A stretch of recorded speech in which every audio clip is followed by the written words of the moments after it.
వృద్ధులకి పెద్దలకి జగదాంబమ్మ వారి భక్తులందరికీ కూడా నా విన్నపం. మన గ్రామంలో ఎంతో శక్తివంతమైన మహిమగల తల్లి శ్రీ జగదాంబమ్మ వారి ఆశీస్సులు గ్రామంపై ఉండాలి. దినదానాభి అభివృద్ధి చెంది ఈ ప్రాంతం అభివృద్ధి చెందాలి. చెందుతుంది ఆల్రెడీ. మంచి నేషనల్ హైవేస్, రైల్వే స్టేషన్స్, మంచి టూరిజం హబ్ కూడా ఈ ప్రాంతం డెవలప్ అవుతుంది. ఇంకా వ్యాపార రంగం అన్ని రంగాలు కూడా బాగుండాలని చెప్పి కోరుకుంటూ, ముఖ్యంగా ఇప్పుడు ఈ జగదాంబ అమ్మవారు ఈ నేషనల్ హైవే వైడింగ్లో ఈ కార్యక్రమాన్ని ఎమ్మెల్యే గారు పెద్దలు, అలాగే ఎంపీ గారు, మన గ్రామంలో ఉన్న అందరు పెద్ద మనుషులు ఆధ్వర్యంలో దీన్ని ఒక కమిటీ వేసి దీని మీద ఏ రకమైన నిర్ణయం తీసుకుని గుడి అక్కడ ఉంచితే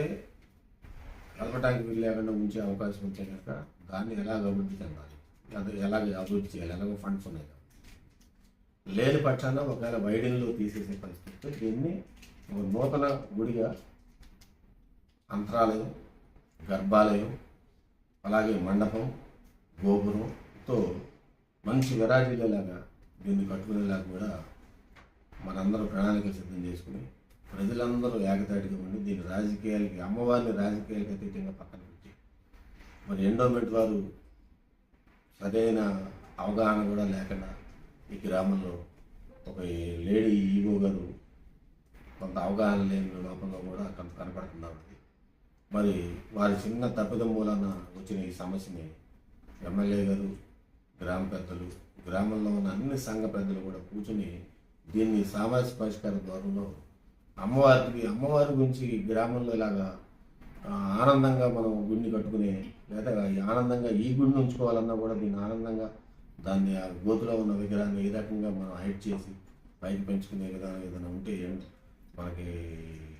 మన నేషనల్ హైవేతో మాట్లాడి దాన్ని ఒక రకమైన సామాజిక వాతావరణంలో దీన్ని పరిష్కారం చేస్తే బాగుంటుందని చెప్పి కోరుకుంటూ, రెండోది నేను చెప్పేది ఏంటంటే, నేను స్థలం ఇవ్వటం మూలాన గుడి కదులుతుందనే అపోహ వస్తుంది కాబట్టి నేను స్థలము ఉపసంహరించుకోవడానికి కూడా ఇప్పుడు గ్రామస్తులందరూ ఏకదాటిగా గుడి అక్కడే ఉండాలని కోరుకుంటే కనుక ఎండోమెంట్ వరకు నేను స్థలం 11 సెంట్ల స్థలాన్ని నేను వెనక్కి తీసుకుని ఉపసంహరించుకుని ప్రభుత్వం వారికి కూడా నేను ఇవ్వనని చెప్పేసి అవసరం అయితే నేను రాసివ్వటం కూడా సిద్ధంగా ఉన్నాను. నా స్థలానికి గుడి అభివృద్ధి నిమిత్తం నేను ఇస్తున్నాను తప్ప, గుడి తీస్తే కనుక ఎలా కట్టాలనే నమూనాతో దాన్ని మనం చేస్తున్నాం తప్ప, గుడి తీయకుండా అక్కడే అందరు అధికారులు, ఒకవేళ మన అధికార యంత్రాంగం కూడా సహకరించి అమ్మవారిని అక్కడే ఏ రకంగా డెవలప్ చేయాలనే దాని మీద ప్రజలందరికీ తెలియపరుస్తున్నాను. నా కుటుంబం ద్వారా మళ్ళీ ఆ రోజు నాన్నగారు అన్ని రకాల వర్గాలని, అన్ని సంఘాలని కలుపుకున్న ఎంతో 1957 నుంచి మనం సక్రమంగా చేసుకున్న ఈ టెంపుల్ని దీని అపోహల దారికుండా అందరం సామరస్యంగా దీన్ని ముందుకు తీసుకెళ్ళాలని చెప్పి కోరుతూ, మరొకసారి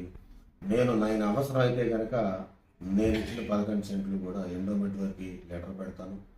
లెటర్ పెట్టి మా గ్రామంలో ఈ సమస్య పరిష్కరించి దాని తర్వాతే గుడి ప్రపోజల్స్ ఏదైనా ఉంటే మాట్లాడమని చెప్పి,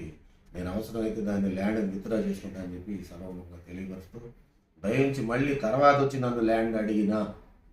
ఇన్ ఫ్యూచర్లో నన్ను తర్వాత వచ్చి ల్యాండ్ అడిగినా కూడా నేను ఇవ్వడానికి సిద్ధంగా లేను. ఇది నా కుటుంబం ఎప్పుడు సేవాభావంతో ఉంది తప్ప ఇదేదో నాకు స్వార్థ రాజకీయాలతోటి,